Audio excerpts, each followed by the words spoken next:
தமிழ்நாட்டு அரசியலில் இப்போ ஒருத்தர் வந்துட்டு கதறாங்க. அப்படியே எதுக்கு கதறாங்கன்னு அவங்களுக்கு மட்டும் தான் தெரியும். ஒன்று அவங்களும் எதுவும் பண்ண மாட்டாங்க, யாருன்னா ஏதாச்சும் பண்ணால் 58 நொன்ன சொல்லுவாங்க. ரீசெண்டாக கரூரில் வந்துட்டு என்ன சம்பவம் ஆச்சுங்க எல்லாருக்குமே தெரியும். 41 பேர் இறந்து போயிட்டாங்க. அதுக்கு காரணம் டிவிகே தலைவர் விஜய் தான் சொல்லிட்டு நிறைய பேர் சொல்லிட்டு இருக்காங்க. அது இருக்கட்டும், அதெல்லாம் ஓரமாக இருக்கட்டும்.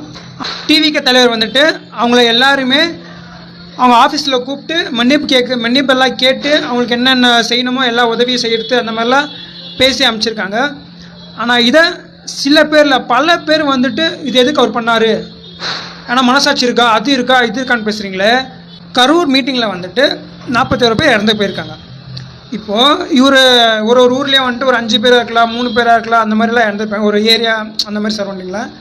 அப்போ அப்படி இருக்கிறப்போ இவர் எல்லா வீட்டுக்கும் போனால் அங்கே மறுபடியும் கூட்டம் சேரும், ஜனம் ஜாஸ்தியாகிடும், மறுபடியும் ஏதாச்சும் ஒன்று அசம்பாவிதம் நடக்கும். அப்போ என்ன சொல்லுவாங்க, எல்லாம் அவரால் தான் ஆச்சு, இப்போ தான் இந்த இவ்வளோ பெரிய ப்ராப்ளம் ஆயிருக்கு, மறுபடியும் அவர் யாரும் அங்கே போக சொன்னாங்க, அங்கே போக சொன்னால் தெரியாது அவருக்கு இந்த மாதிரிலாம் ஆகும்னு சொல்லிட்டு அப்படின்னு சொல்லிட்டு அவங்க கருத்தை அப்போன்ட்டு அப்படியே பிளேட்டை மாற்றி பேசுகிறாங்க. ஆனால் இப்போ என்ன பேசுகிறாங்க, எப்படி ஒரு மனசாட்சி இல்லாமல் எப்படி அவர் இங்கே கூப்பிட்டு பேசலாம், ஒரு மனசாட்சி இருக்கா, அது இருக்கா, இது இருக்கான்னு கேட்குறாங்களே. கொஞ்சம் நான் யோசிக்கணும். இறந்து 2 பேர் ஒருத்தராக இருந்தால் அவங்க வீட்டுக்கு போய் ஆறுதல் சொல்லலாம். ஆனால் அங்கே இறந்து இருக்கிறது வந்துட்டு நிறைய பேர். அப்போ இவர் அங்கே போனால் மறுபடியும் கூட்டம் சேரும், மறுபடியும் மக்களுக்கு தான் பாதிப்பு ஏற்படும், மறுபடியும் 58 கருத்துக்கள் வரும். அதுக்கு அவங்கள ஒரு மீட்டிங்கில் கூப்பிட்டு அவங்களுக்கு என்னென்ன செய்யணுமோ என்னென்ன சொல்லணுமோ எல்லாம் சொல்லி அம்புறத்தில் தப்பு எதுவுமே கிடையாது. அது தப்பாக பார்க்குறவங்களுக்கு தான் தப்பாக இருக்கும், தப்பாக பார்க்காதவங்களும் தப்பாக இருக்கும். சில பேர் வந்துட்டு இது அரசியல் கோசம் அப்படியே மாற்றி பேசுகிறாங்க. இங்கே வந்துட்டு அந்த கட்சி மேலே தப்பு இருக்குது, தப்பு இல்லை, அது கோர்ட்டில் பார்த்துக்குவாங்க. ஆனால் அந்த மக்கள் கோசம் அது யாருன்னா பேசுகிறாங்களா, யாரும் பேசுறதில்ல. எல்லா டிவிக்கு அப்படியே அந்த கட்சியிலேருந்து ஒழிஞ்சு போயிட்டாங்க, காணாத போயிட்டாங்க, ஹெல்ப் பண்ண யாருமே வரல, மனசாட்சி இருக்கா, அது இருக்குது, அப்படி தான் பேசணும். தவிர அந்த மக்களுக்கு நியாயம் கிடச்சிதா, நெக்ஸ்ட்டு இந்த மாதிரி எங்கேயும் நடக்காமல் இருக்கணும், அதுக்கு என்னென்ன பண்ணணும், அதை செய்யலாம், பேசலாம், அப்படி யாருமே பேச மாட்டாங்க.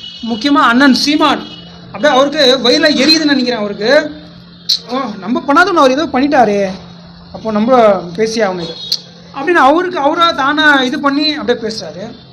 ஒன்று அவங்களும் எதுவும் செய்ய மாட்டாங்க, யாருன்னா செஞ்சாங்கன்னா அதுக்கு 58 நொன்னையை வந்து கண்டுபிடிப்பாங்க.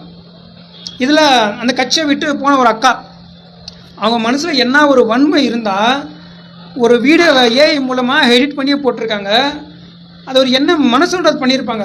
அதை பார்க்குறதுக்கே ஒரு மாதிரி கஷ்டமாக இருக்குது. அது எப்படி தான் மனசாட்சி இருக்கா என்னன்னு தெரியல. அவங்களால எப்படி மனசாட்சி எதிர்பார்க்க முடியும், ஏன்னா சேர்ந்துற கட்சி அந்த மாதிரி ஒரு மனசாட்சி இல்லாத கட்சி, அப்புறம் அவங்களும் அப்படி தானே இருப்பாங்க, அதெல்லாம் ஒன்றும் சொல்ல முடியாது.